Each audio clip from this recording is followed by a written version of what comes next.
السلام علیکم۔ آج میں اعتکاف کا بیان کر رہا ہوں۔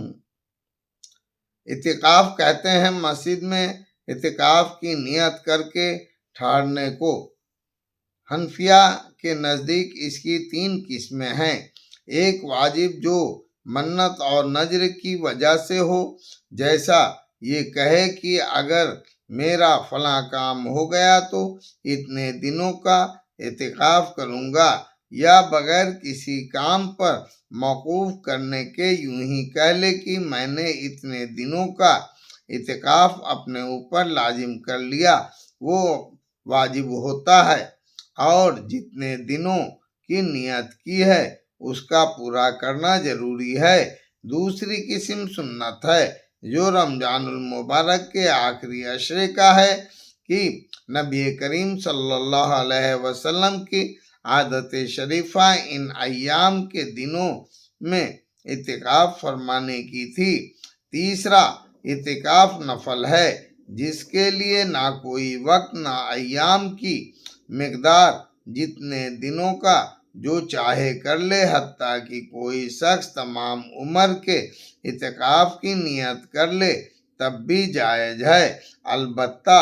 کمی کی اختلاف ہے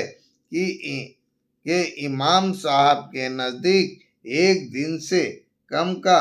جائز نہیں، لیکن امام محمد رحمۃ اللہ علیہ کے نزدیک تھوڑی دیر کا بھی جائز ہے، اور اسی پر فتویٰ ہے۔ اس لیے ہر شخص کے لیے مناسب ہے کہ جب مسجد میں داخل ہو اعتکاف کی نیت کر لیا کرے، کہ اتنے نماز وغیرہ میں مشغول رہے، اعتکاف کا ثواب بھی رہے۔ میں نے اپنے والد صاحب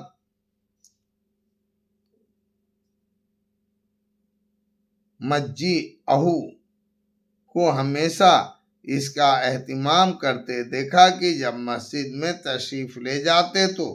دایاں پیر اندر داخل کرتے ہی اعتکاف کی نیت فرماتے تھے، اور بسا اوقات خدام کی تعلیم کی غرض سے آواز سے بھی نیت فرماتے تھے۔ اعتکاف کا بہت زیادہ ثواب ہے، اور اس کی فضیلت اس سے زیادہ کیا ہوگی کہ نبی کریم صلی اللہ علیہ وسلم ہمیشہ اس کا اہتمام فرماتے تھے۔ معتکف یعنی اعتکاف کرنے والے کی مثال اس شخص کی سی ہے کہ کسی کے در پر جا پڑے کہ اتنے میری درخواست قبول نہ ہو، ٹلنے کا نہیں، نکل جائے دم تیرے قدموں کے نیچے، یہی دل کی حسرت یہی آرزو ہے۔ اگر حقیقتاً یہی حال ہو تو سخت سے سخت دل پسیجتا ہے، اور اللہ جل شانہ کی کریم ذات تو بخشش کے لیے بہانہ ڈھونڈتی ہے، بلکہ بے بہانہ مرحمت فرماتے ہیں۔ تو وہ داتا ہے کہ دینے کے لیے در تیری رحمت کے ہیں ہر دم کھلے، خدا کی دین کا موسیٰ سے پوچھئے احوال، کہ آگ لینے کو جائیں پیمبری مل جائے۔ اس لیے اب کوئی شخص اللہ کے دروازے پر دنیا سے منقطع ہو کر جا پڑے تو اس کے نوازے جانے میں کیا تحمل ہو سکتا ہے، اور اللہ جل شانہ جس کو اکرام فرمائے اس کے بھرپور خزانوں کا بیان کون کر سکتا ہے۔ اس کے آگے کہنے سے قاصر ہوں کہ نامرد بلوغ کی کیفیت کیا بیان کر سکتا ہوں، مگر ہاں یہ ٹھان لے کہ جس گل کو دل دیا ہے، جس پھول پر فدا ہوں، یا وہ بغل میں آئے یا جہاں قفس سے چھوٹے۔ ابن قیوم رحمۃ اللہ علیہ کہتے ہیں کہ اعتکاف کا مقصد اور اس کی روح دل کو اللہ کی پاک ذات کے ساتھ وابستہ کر لینا ہے کہ سب طرف سے ہٹ کر اسی کے ساتھ مجتمع ہو جائے اور ساری مشغولیتوں کے بدلے میں اسی پاک ذات سے مشغول ہو جائے اور اس کے غیر کی طرف سے منقطع ہو کر اسی طرح اس میں لگ جائے کہ خیالات تفکرات سب کی جگہ اس کا پاک ذکر اس کی محبت سما جائے، حتیٰ کہ مخلوق کے ساتھ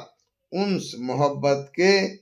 بدلے اللہ کے ساتھ انس پیدا ہو جاوے کہ یہ انس قبر کی وحشت میں کام دے کہ اس دن اللہ کے پاک ذات کے سوا نہ کوئی منس نہ دل بہلانے والا، اگر دل اس کے ساتھ مانسون ہو چکا ہو تو کس قدر لذت سے وقت گزرے گا۔ جو ڈھونڈتا ہے پھر وہی فرصت کے رات دن، بیٹھا رہوں تصور جانا کیے ہوئے۔ صاحب مراقی الفلاح رحمۃ اللہ علیہ کہتے ہیں کہ اعتکاف اگر اخلاص کے ساتھ ہو تو افضل ترین اعمال سے ہے۔ اس کے خصوصیات حد احساس ان کو پورا گنا نہیں جا سکتا سے خارج ہے کہ اس میں قلب کو دنیا و ما فیہا، دنیا اور اس کی تمام چیزوں سے یکسو کر لینا اور نفس کو مولا کے سپرد کر دینا اور آقا کے چوکھٹ پر پڑ جانا ہے۔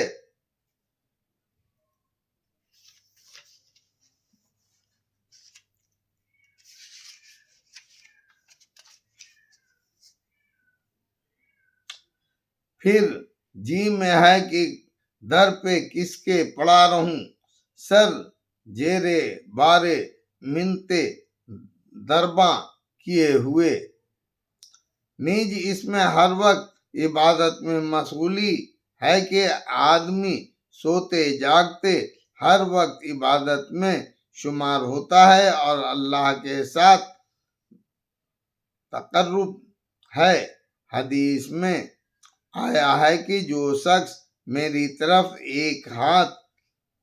قریب ہوتا ہے میں اس کے 2 ہاتھ قریب ہوتا ہوں، اور جو میری طرف آہستہ بھی چلتا ہے میں اس کی طرف دوڑ کر آتا ہوں۔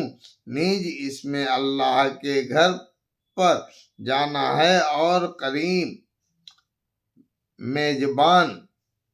ہمیشہ گھر آنے والے کا اکرام کرتا ہے۔ نیز اللہ کے قلعے میں محفوظ ہوتا ہے کہ دشمن کی رسائی وہاں تک نہیں،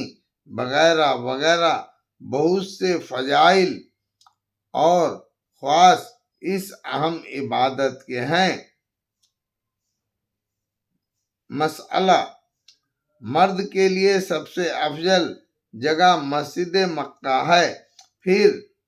مسجد مدینہ منورہ، پھر مسجد بیت المقدس، ان کے بعد مسجد جامعہ، پھر اپنی مسجد۔ امام ابو حنیفہ رحمۃ اللہ علیہ کے نزدیک یہ بھی شرط ہے کہ جس مسجد میں اعتکاف کرے اس میں 5 وقت کی جماعت ہوتی ہو۔ صاحبین کے نزدیک شرعی مسجد ہونا کافی ہے، اگرچہ جماعت نہ ہوتی ہو۔ عورت کے لیے اپنے گھر کی مسجد میں اعتکاف کرنا چاہیے۔ اگر گھر میں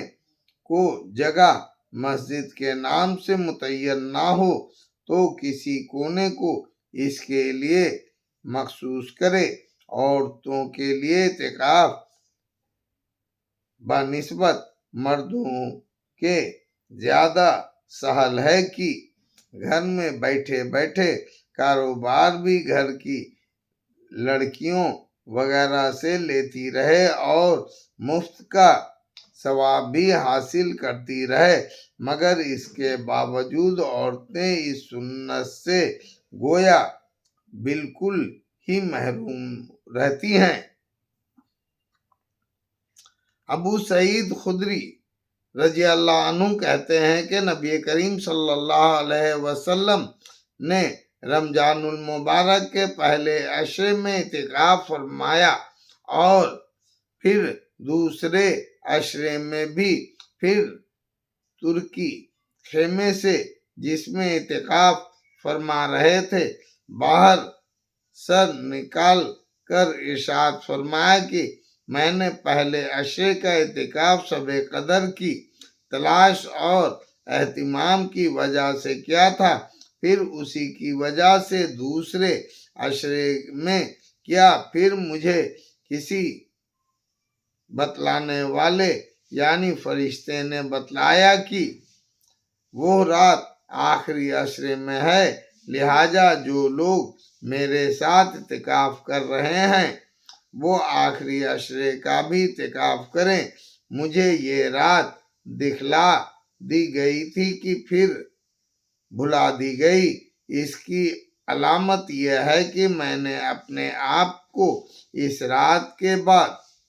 کی صبح میں کیچڑ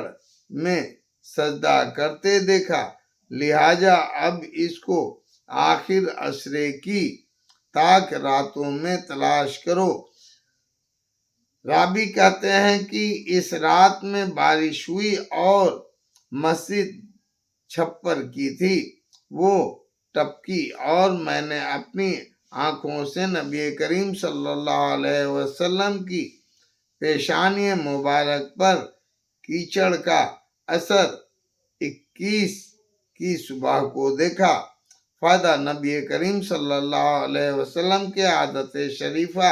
اعتکاف کی ہمیشہ رہی ہے۔ اس مہینے میں تمام مہینے کا اعتکاف فرمایا اور جس سال وصال یعنی انتقال ہوا اس سال 20 روزے کا اعتکاف فرمایا تھا، لیکن اکثر عادت شریفہ چونکہ آخر عشرے ہی کے اعتکاف کی رہی ہے، اس لیے علماء کے نزدیک سنت مؤکدہ وہی ہے۔ حدیث سے بالا سے یہ بھی معلوم ہو گیا کہ اس اعتکاف کی بڑی غرض شب قدر کی تلاش ہے، اور حقیقت میں اعتکاف کی حالات میں اگر آدمی سوتا ہوا بھی ہو تب بھی عبادت میں شمار ہوتا ہے۔ نیز اعتکاف میں چونکہ آنا جانا اور ادھر ادھر کے کام بھی کچھ نہیں رہتے، اس لیے عبادت اور کریم آقا کی یاد کے علاوہ اور کوئی مشغلہ بھی نہ رہے گا، لہذا شب قدر دانوں کے لیے اعتکاف سے بہتر صورت نہیں۔ نبی کریم صلی اللہ علیہ وسلم اول تو سارے ہی رمضان میں عبادت کا بہت زیادہ اہتمام اور کثرت فرماتے تھے، لیکن آخری عشرے میں کچھ حد ہی نہیں رہتی تھی، رات کو خود جاگتے اور گھر کے لوگوں کو بھی جگانے کا اہتمام فرماتے تھے، جیسا کہ صحیحین یعنی بخاری و مسلم شریف کی متحد روایت میں معلوم ہوتا ہے کہ بخاری و مسلم شریف کی روایات میں حضرت عائشہ رضی اللہ عنہ فرماتی ہیں کہ آخری عشرے میں حضور صلی اللہ علیہ وسلم لنگی کو مضبوط باندھ لیتے اور راتوں کا احیا یعنی شب بیداری فرماتے اور اپنے گھر کے لوگوں کو بھی جگاتے، لنگی مضبوط باندھنے کی کوشش میں اہتمام کی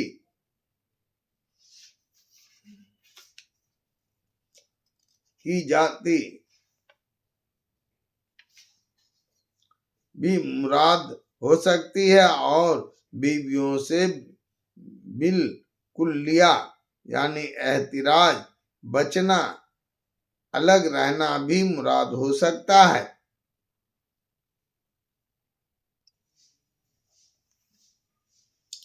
نبی کریم صلی اللہ علیہ وسلم کا ارشاد ہے کہ معتق گناہوں سے محفوظ رہتا ہے اور اس کے لیے نیکیاں اتنی ہی لکھی جاتی ہیں جتنی کی کرنے والے کے لیے فائدہ دو مخصوص نفع اعتکاف کے اس حدیث میں ارشاد فرمائے گئے ہیں۔ ایک یہ کہ اعتکاف کی وجہ سے گناہوں کے حفاظت ہو سکتی ہے، ورنہ بسا اوقات کوتاہی اور لغزش سے کچھ اسباب ایسے پیدا ہو جاتے ہیں کہ اس میں آدمی گناہ میں مبتلا ہو جاتا ہے، اور ایسے متبرک وقت میں معصیت کا ہو جانا جس قدر جرم عظیم ہے، اعتکاف کی وجہ سے ان سے امن اور حفاظت رہتا ہے۔ دوسرا یہ کہ بہت سے نیک اعمال جیسا کہ جنازے کی شرکت، مریض کی عیادت وغیرہ ایسے امور ہیں کہ اعتکاف میں بیٹھ جانے کی وجہ سے میں معتکف ان کو نہیں کر سکتا، اس لیے اعتکاف کی وجہ سے جن جن عبادتوں سے رکا رہا ان کا اجر وغیرہ یہ بھی ملتا رہے گا۔ اللہ جل شانہ، اللہ اکبر، کس قدر رحمت اور فیاضی ہے۔ ایک عبادت آدمی کرے اور 10 عبادتوں کا ثواب مل جائے، در حقیقت اللہ کی رحمت بہانہ ڈھونڈتی ہے اور تھوڑی سی توجہ ہی اور مانگ سے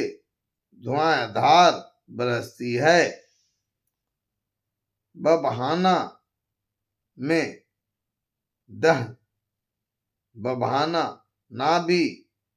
دے حد یعنی کسی بہانے ہیلے حوالے سے دیتی ہے، قیمت ادا کرنے سے نہیں دیتی ہے، مگر ہم لوگوں کے سرے سے اس کی قدر ہی نہیں، ضرورت ہی نہیں، توجہ کون کرے اور کیوں کرے کہ دن کی بقعت ہی ہمارے قلوب میں نہیں۔ اس کے الطاف تو ہیں عام شہیدی سب پر، تجھ سے کیا جد تھی اگر تو کسی قابل ہوتا۔ اللہ اکبر۔